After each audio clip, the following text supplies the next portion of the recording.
This is part 2 of the chi-square goodness of fit test, looking at whether there's an imbalance in declared major, psych, business, or nursing. So in the previous video, we calculated the expected frequencies and the chi-square, which was 26.48.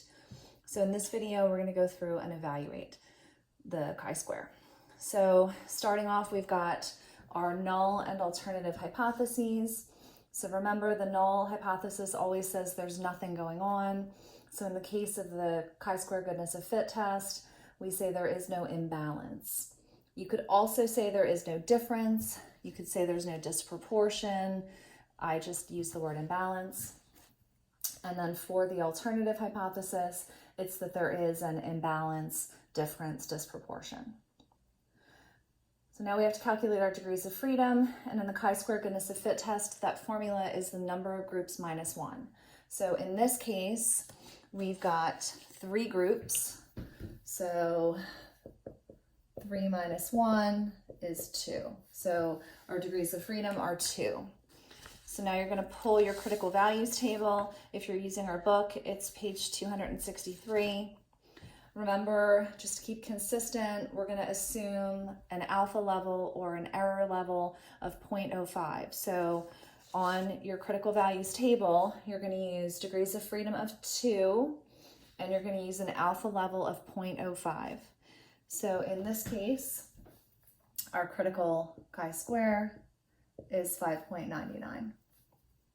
So the decision rule is the same decision rule we've used all semester. If our observed statistic is greater than or equal to our critical statistic, so in this case, if our observed chi-square is greater than or equal to our critical chi-square, we're going to reject our null hypothesis.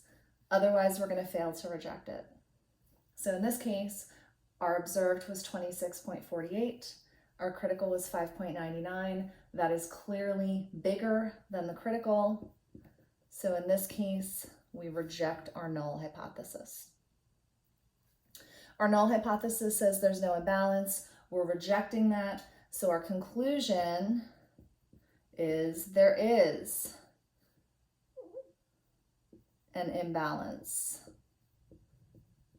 in declared major.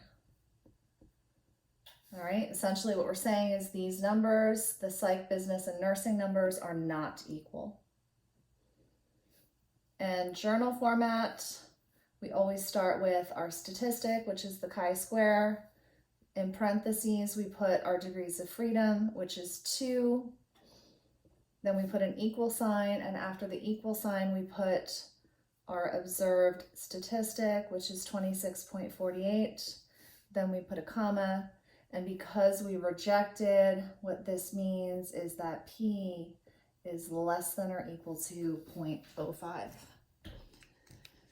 And that's it for chi-square goodness of fit test.